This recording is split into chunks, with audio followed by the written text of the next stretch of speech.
কেমনে কি হইলে বন্যা শেষ হয়ে গেছে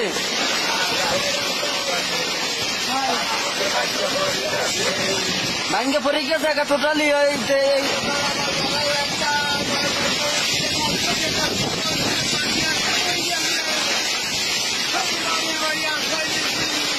মানে বাড়ি আচরণ দিয়েছেন যাইয়া